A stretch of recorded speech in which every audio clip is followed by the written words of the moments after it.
ला हौला वला कुव्वत इल्ला बिल्लाहिल अलिय्यिल अज़ीम।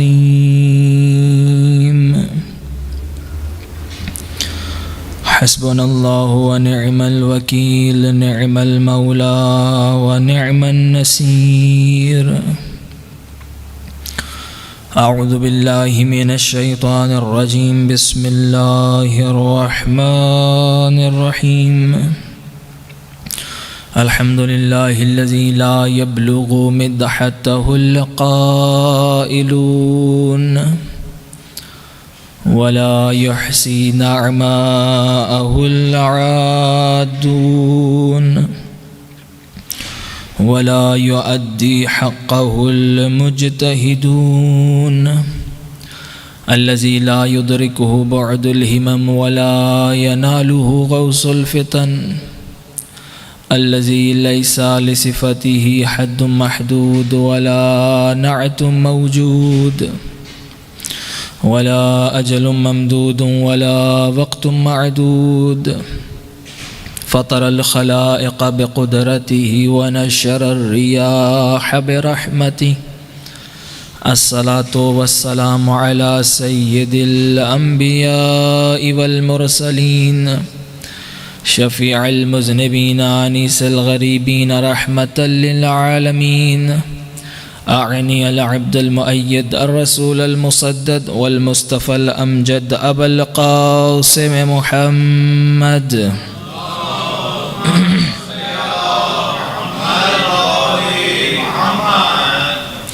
सुम्मस्सलातु वस्सलाम वत्तहिय्यतु वल इकराम अला औलादिहि अत्तय्यबीन अत्ताहिरीन अल-मअसूमीन अल-मज़लूमीन वल्लअनतु दाइमतु अला अअदाइहिम व मुनकरि फ़दाइलिहिम व मसाइबिहिम व विलायतिहिम अजमईन।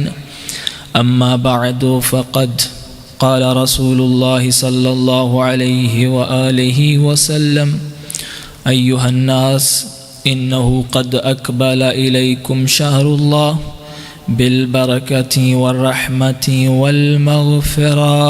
सल्लल्लाहु बर मुहम्मद व आले मुहम्मद।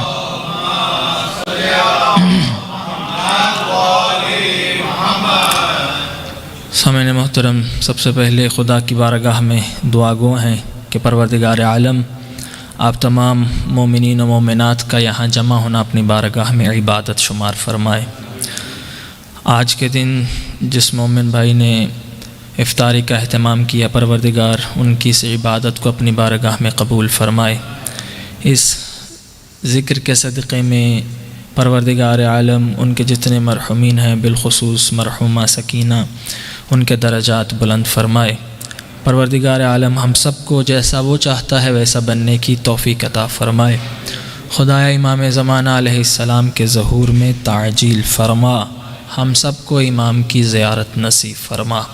तमाम दुआओं की कबूलियत के लिए बवाज़ बुलंद सलावात।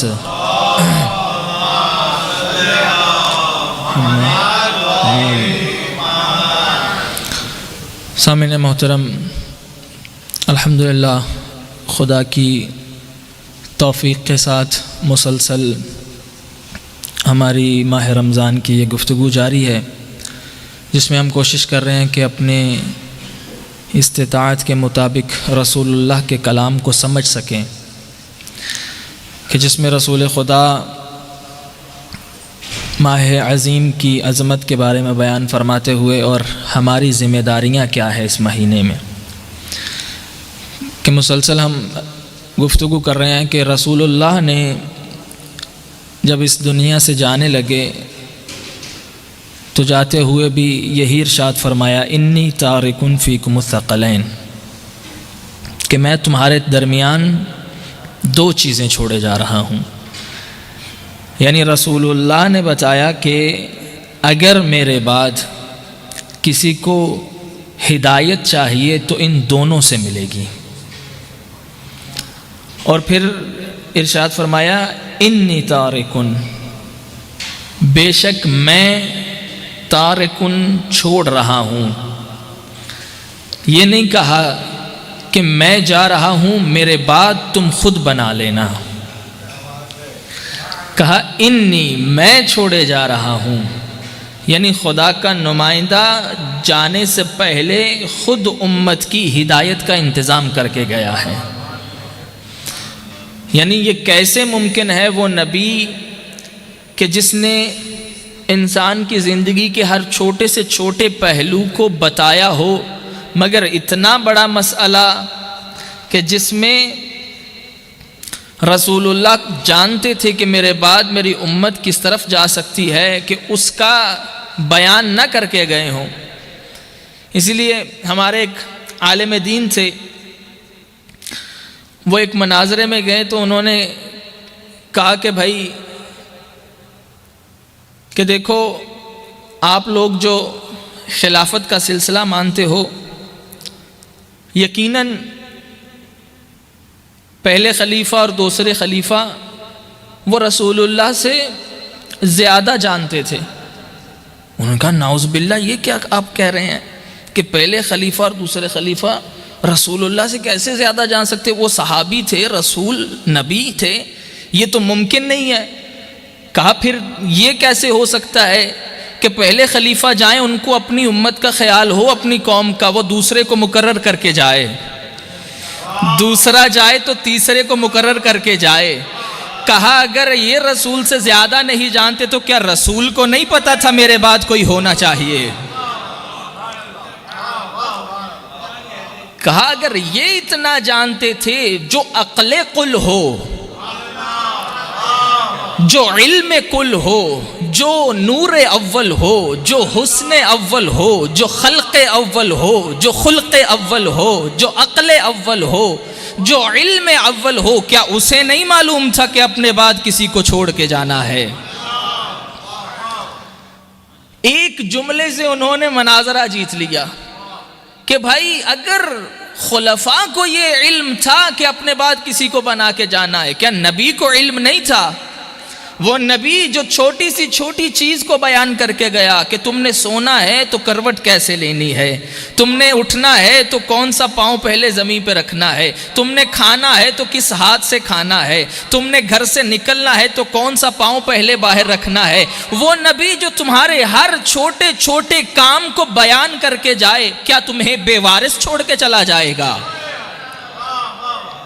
क्या तुम्हें बेवारिस छोड़ के चला जाएगा? इसलिए कहा नबी खुद बता कर गए थे जाने से पहले, इन्नी तारिकुन, मैं छोड़े जा रहा हूं तुम्हारे दरमियान, फीकुम, मैं तुम्हारे दरमियान छोड़ के जा रहा हूं। तवज्जो चाहता हूं, यानी कहने वाला कौन है? नबी, जो कहे इन्नी, बेशक मैं छोड़ के जा रहा हूं, किनके दरमियान? फीकुम, तुम्हारे दरमियान।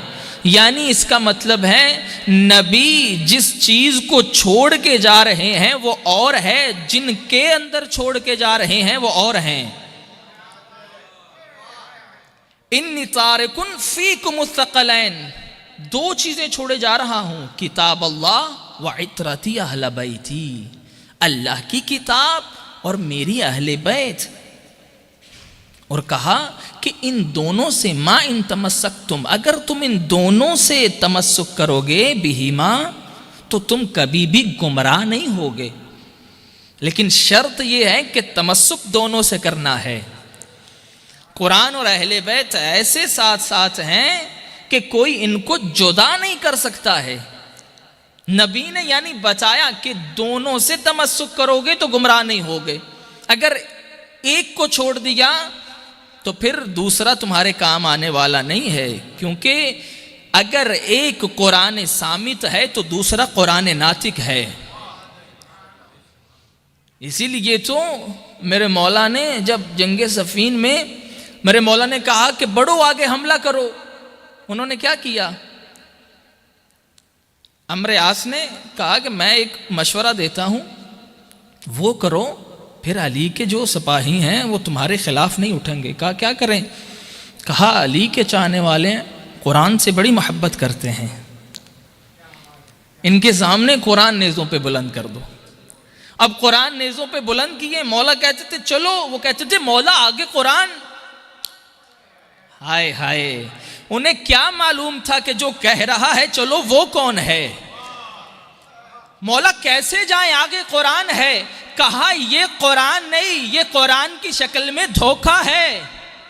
यानी अगर मलफूज कुरान भी अली के मुकाबले में आ जाए तो उसकी हैसियत नहीं है। यानी अली ने बचाया कि इस कुरान के धोखे में ना आओ। जो कुरान अली के मुकाबले में लाया जाए वो कुरान नहीं, धोखा होता है। जो कुरान अली के मुकाबले में लाया जाए, अब अली कह रहे हैं बड़ो, कहा नहीं मौला हम कुरान के खिलाफ नहीं जंग करेंगे। अब जो जाहिरी मलफूज कुरान के धोखे में आ गए, नातके कुरान को छोड़ के सामित के पीछे चले गए, अब तारीख कहती है कि वो खुद जुल्फिकार का शिकार बन गए। यानी जाहिरी कुरान के धोखे में ना आ जाना, कहीं लफ्जों के चक्कर में रूह कुरान को ना छोड़ देना।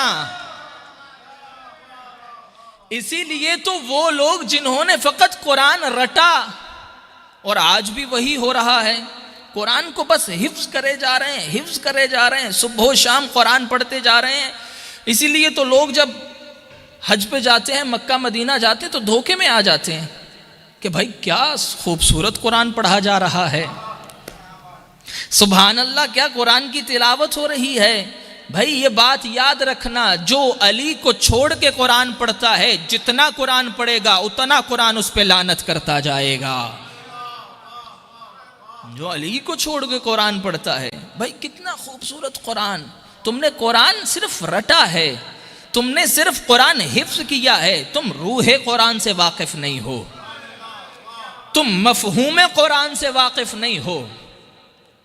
इसीलिए तो अली ऐसा कुरान है कि नबी ने कहने लगे, भाई जब नबी ने अली को अपने कांधों पे उठाया था तो पहले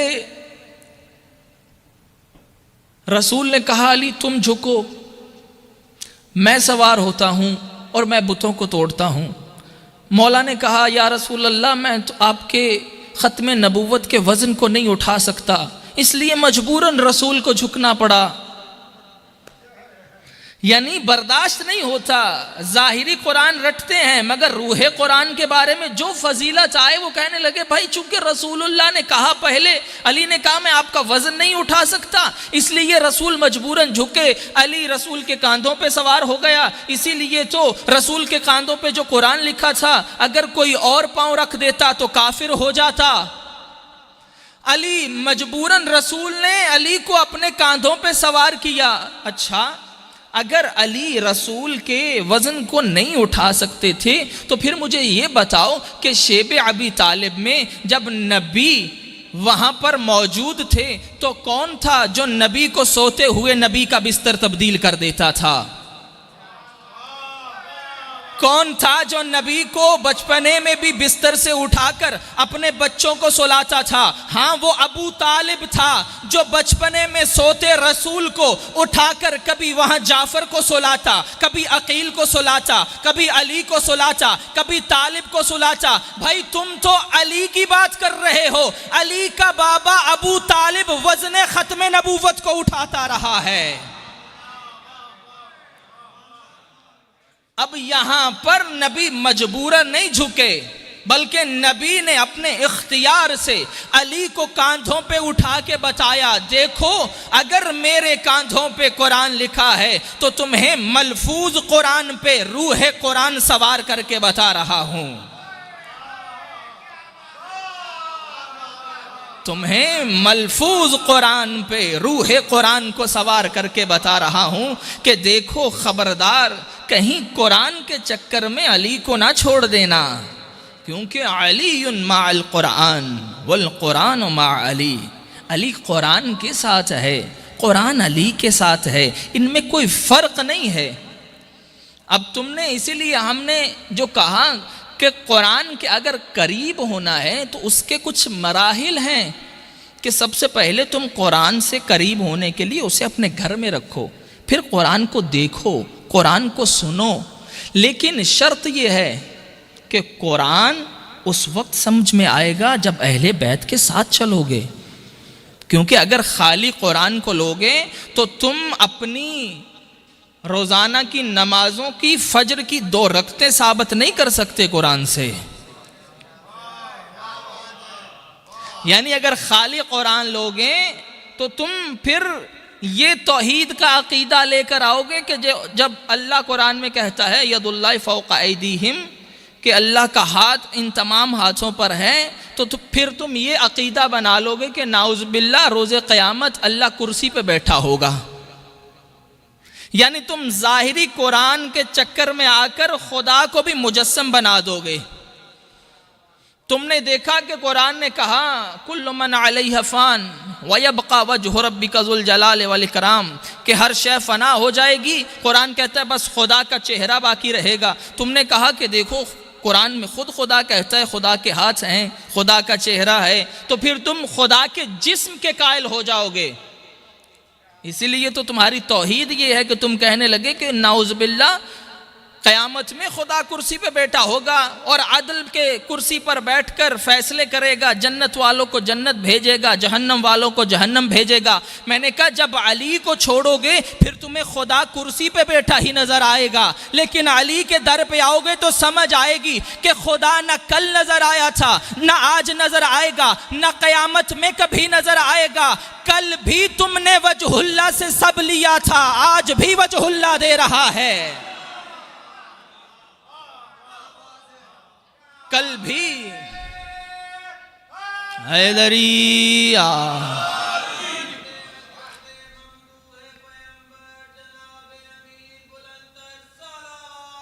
अल्लाह सल्ले अला मुहम्मद। तो जो फरमा रहे हैं कि जब तुम अहले बैत को छोड़ के कुरान को समझना चाहोगे फिर तुम खुदा की नाउज़ बिल्लाह जिस्मानियत के कायल हो जाओगे। लेकिन जब तुम अहले बैत के दरवाजे पे आओगे तो तुम्हें पता चलेगा कि खुदा क्या है। तुम्हें पता चलेगा कि खुदा किसे कहते हैं, जिसके बंदे अली जैसे हों। यानी इतना बड़ा अली जिसके सामने सर सजदे में रख दे, वहां तुम्हें पता चलेगा तौहीद क्या है। बस कभी कुरान को अली के बगैर न पढ़ना। इसीलिए तो रिवायतें कहती हैं कि ये सिर्फ आज नहीं है कि हसद पाया जाता है, ये हसद नबी के दौर से शुरू है, ये हसद नबी के दौर से था। रिवायतें कहती हैं कि एक मर्तबा यजीद का बाप मक्का में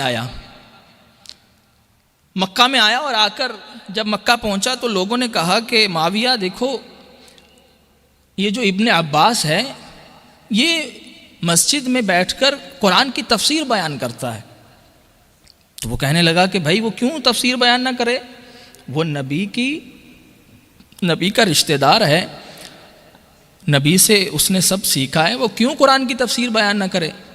कहा कुरान की तफसीर तो बयान करे, मसला नहीं है, लेकिन कुरान की तफसीर के ज़ैल में वो अली के फ़ज़ाइल पढ़ता रहता है।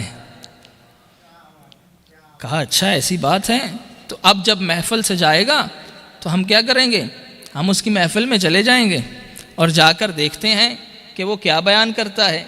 एक मर्तबा महफिल सज गई।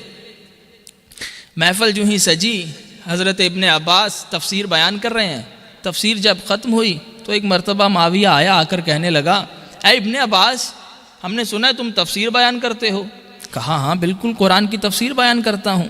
कहा ये बताओ कि तुम तफसीर के बहाने अली के फ़ज़ाइल क्यों पढ़ते हो।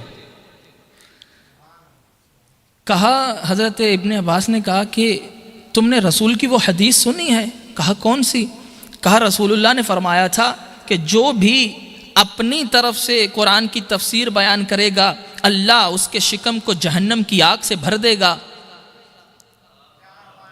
कहा हाँ मैंने हदीस तो नबी की सुनी है। कहा फिर ये बताओ कि तुम बताओ कि मैं तुमसे सवाल करता हूँ, आयतें कुरान की मैं पढ़ूँगा, तफसीर तुम करना कि वो किसके बारे में कुरान की आयतें आई हैं, फिर देखते हैं कि मैं फ़ज़ाइल पढ़ता हूँ या तुम अली के फ़ज़ाइल खुद सुनाओगे। तारीफ वो होती है जो दुश्मन करे, भाई अपने तो तारीफ करें, इसमें कमाल नहीं है। तारीफ वो है, फजीलत वो है जो दुश्मन भी कायल हो, दुश्मन खुद अपने मुंह से इकरार करे। कहा अच्छा इब्ने अब्बास पढ़ो कुरान की आयत। हज़रत इब्ने अब्बास ने कहा ये बताओ नबी ने ये जो अल्लाह कुरान में कहता है इन्नमा अंत मुंज़िर वलिकुल्लि कौमिन हाद, कि ए नबी आप इंतजार करने वाले हैं, आप डराने वाले हैं, और हर उम्मत के लिए हमने एक हादी बना के भेजा। ये बताओ कि वो उम्मत का हादी कौन है? माविया कहने लगा यकीनन रसूलुल्लाह ने फरमाया था कि मैं इस उम्मत का डराने वाला हूँ, मेरे बाद इस उम्मत का हादी अली है। कहा अच्छा। माविया कहने लगा तुमने ये आयत ज़रूर पढ़नी है, इसके अलावा कोई आयत पढ़ो कि जिसमें कोई और आयत जिसमें अली का तज़किरा ना हो। इब्ने अब्बास कहने लगे अच्छा चलो ये बताओ इन्नमा युरीदुल्लाहु लियुज़हिबा अन्कुमुर रिज्सा अहलल बैति व युतहिरकुम तत्हीरा, ये आयत किसके बारे में है? कहा हाँ यकीनन ये आयत अली की इस्मत व तहारत के बारे में है, लेकिन इब्ने अब्बास तुमने यही आयत ज़रूर पढ़नी है, इतना बड़ा कुरान है, कोई और आयत पढ़ लो। कहा अच्छा चलो और आयत पढ़ देता हूँ। इन्नमा वलियुकुमुल्लाह व रसूलुहु वल्लज़ीना आमनुल्लज़ीना युक़ीमूनस्सलाता व युतूनज़ ज़काता व हुम राकिऊन। कहा ये बताओ कि इसमें अल्लाह किसकी विलायत का ऐलान कर रहा है? वो कौन है कि जिसने हालत रकू में ज़कात दी? माविया कहने लगा हाँ यकीनन ये आयत भी अली के बारे में है कि जब अली रकू में थे तो मांगने वाला सबसे मांगता आया और अली ने अपना हाथ बढ़ाया तो मांगने वाले ने अंगूठी उतार ली। भाई अली की अंगूठी उतरने की देर थी कि उधर से कुरान की आयतें आई। अब अली की इस आयत की फजीलत को देखकर बड़े लोगों ने बाद में अंगूठियां दी कि कहीं हमारे लिए भी आयतें आए, मगर नबी ने बता दिया कि भाई अली की मोहब्बत में तो आयत आ सकती है, अगर बुग़्ज़ में सदका भी दोगे आयत नहीं लानत जरूर उतर आएगी।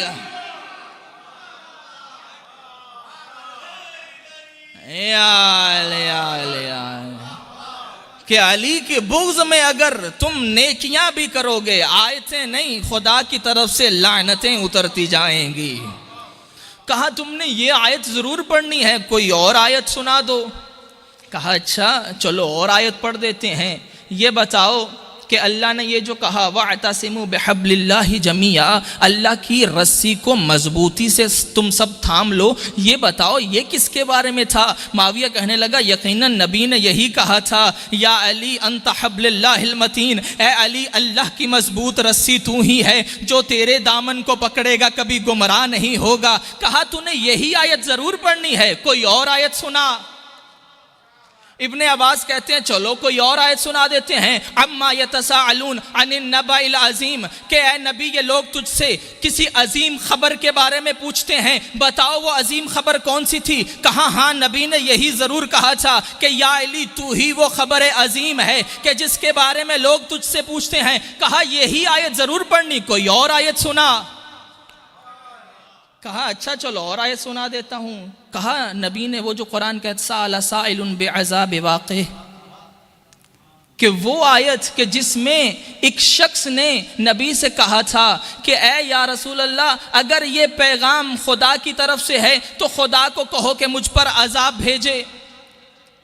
कहा बताओ वो कौन था? कहा यकीनन वो वही था कि जिसने अली की विलायत में शक किया था, कि जिसने अली की विलायत में शक किया था उसने खुदा से कहा कि नबी से कहा अगर ये पैगाम खुदा की तरफ से है तो मुझ पर अजाब आ जाए। भाई अल्लाह का मिजाज भी अजीब है, कहीं कुरान में कहता है ए मेरा नबी जब तक तू इस उम्मत में है मैं इस उम्मत पर अजाब नहीं भेजूंगा, लेकिन जो ही अली का दुश्मन सामने आए अल्लाह कहता है मैं अपने दुश्मन को तो बख्श सकता हूं, अली के दुश्मन की कोई माफी नहीं,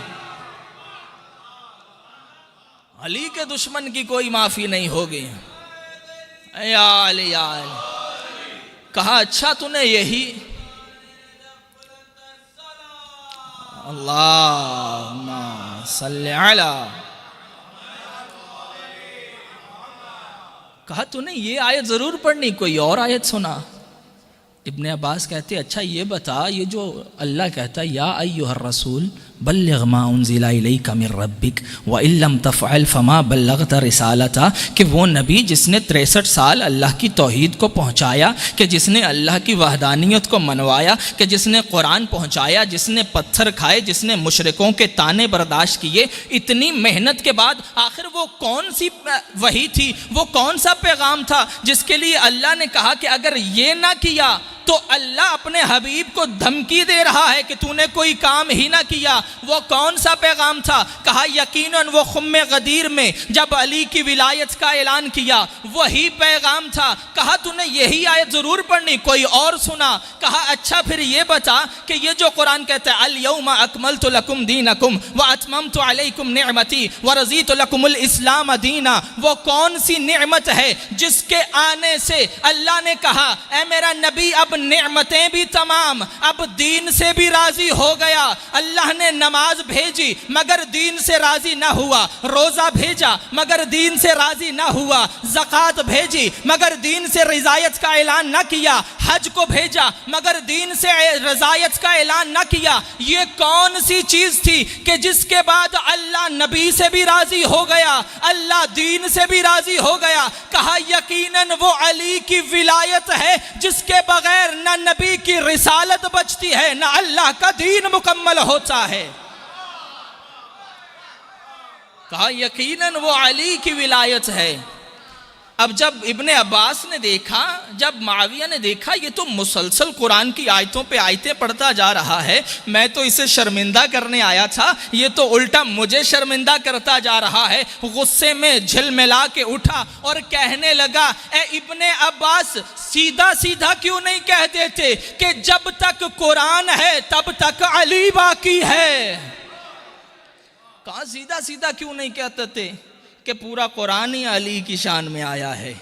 जो आयत, इब्ने अब्बास कहता है या तो फिर तुम बताओ कि कोई आयत ऐसी बता दो जिसमें अली ना हो। अब इसने सोचा, मक्कार जो था, इसने सोचा कि कोई ऐसी आयत पढ़ता हूं ऐसे ही अपनी तरफ से कि जिसमें अली का तज़किरा दूर दूर तक ना हो। इसने कहा अच्छा चलो एक आयत मैं सुनाता हूँ, तफसीर तुम बताओ। कहा हाँ पढ़ो। कहा ये बताओ इसमें अली कहाँ है? इज़ा ज़ुल्ज़िलतिल अर्ज़ु ज़िल्ज़ालहा। कहा बताओ इसमें अली कहाँ से आया? कहा अच्छा इसमें अली ढूंढ रहे हो? कहा आओ तुम्हें मैं बताऊं कि जब एक मर्तबा मदीना में जलजला आया था और लोग परेशान हो गए, शायद क़यामत आ गई है, उस वक्त हर बंदा इस आलम में था कि कोई हमें बचा ले, ये मदीना का जलजला हमें गर्क कर देगा। कहा सारे आए अबू तालिब के बेटे के दरवाजे पर। एक मर्तबा अली अपने घर से निकले और जलजले वाली जमीन पे पांव मार के कहा ए तुराब, तुझे अबू तुराब हुक्म देता है, रुक जा। कहा है तुराब, हैदरी, कहा है तुराब, अबू तुराब तुझे हुक्म देता है कि थम जा। कहा ये बता कि इसमें अली की फजीलत है या नहीं है? अब वो जो अली को घटाने के लिए आया था खुद मजबूरन अली के फजाइल पढ़ रहा था, यानी मेरे मौला ने उसे औकात बता दी कि हम चाहें तो दुश्मनों के मुंह से अपने फजाइल पढ़वा सकते हैं। बस कुरान अली के बगैर समझ में नहीं आएगा, और अली अगर समझ में ना आए तो कुरान से पूछो कि अली क्या है, कि जिसका कसीदा कुरान हो। अल्लाहु अकबर, यानी वो अली कितना बुलंद होगा कि जिसका जाकिर खुद तौहीद की ज़ात हो, जिसका जाकिर तौहीद की ज़ात हो, और उसी तौहीद को पहुँचाने, उसी तौहीद को बताने अहले बैत ने अपना सब कुछ लौटा दिया। यही अली है कि जिसने अपनी तमाम औलाद खुदा के दीन की खातिर लौटा दी, कि जिसने अगर किसी को मांगा तो खुदा से इसलिए मांगा, खुदाया मुझे ऐसा बेटा अता कर जो करबला में हुसैन के काम आए। ये वो अली है कि एक मर्तबा जब अपनी बेटियों को कूफ़ा में बुलाया तो कूफ़ा में जब आए, एक मर्तबा इमाम हसन ने पैगाम भेजा कि बाबा अगर आपकी इजाज़त हो, हम कूफ़ा के बाहर आ गए हैं, हम कूफ़ा में दाखिल होना चाहते हैं। सहाबी को कहा कि इमाम हसन को कहो कि अभी कूफ़ा के बाहर इंतज़ार करें जब तक सूरज ग़रूब नहीं हो जाता। जब सूरज ग़रूब हो जाए तो रात की तारीकी में मेरी बेटियों को बाज़ार में लेकर आना। रिवायत से कहती रात की तारीकी हुई, अली कूफ़ा के बाहर आए, एक मर्तबा अपनी बेटियों को लेकर आए। अब जूँ ही कूफ़ा के बाज़ार से गुज़र रहे थे, एक मर्तबा अली ने सवारी को रोका, कहा ज़ैनब बेटा एक मर्तबा महमल से पर्दा हटाओ और देखो ये कूफा के बाजार हैं। कहा बाबा अरे बाजार तो बेटों को दिखाए जाते हैं, अरे बाबा मुझे क्यों बचा रहे हैं। कहा ज़ैनब बेटा अरे एक लम्हा ऐसा भी आएगा, आज जिस शहर में शहजादी बन के आई हो, अरे इसी बाजार में कैदन बन के आओगी। अरे तुम्हें कोई एहतराम करने वाला नहीं होगा। हाज़ादारो यही वो ज़ैनब कुबरा थी। कई मर्तबा जब बाजार कूफा में दाखिल किया गया, अरे इतनी अजमतों वाली बीबी, रिवायतें कहती हैं अरे एक मर्तबा एक औरत ने अपने घर की छत से खाना फेंका, अरे खजूरों को फेंक के कहा खा लो ये सदका है। एक मर्तबा बीबी ने बच्चों से कहा है बच्चों अरे इनको फेंक दो, हम सादात पे सदका हराम। अरे हम नबी की बेटियां, अरे हम अली की बेटियां। अला लअनतुल्लाहि अलल कौमिज़ ज़ालिमीन व सयअलमुल लज़ीना ज़लमू।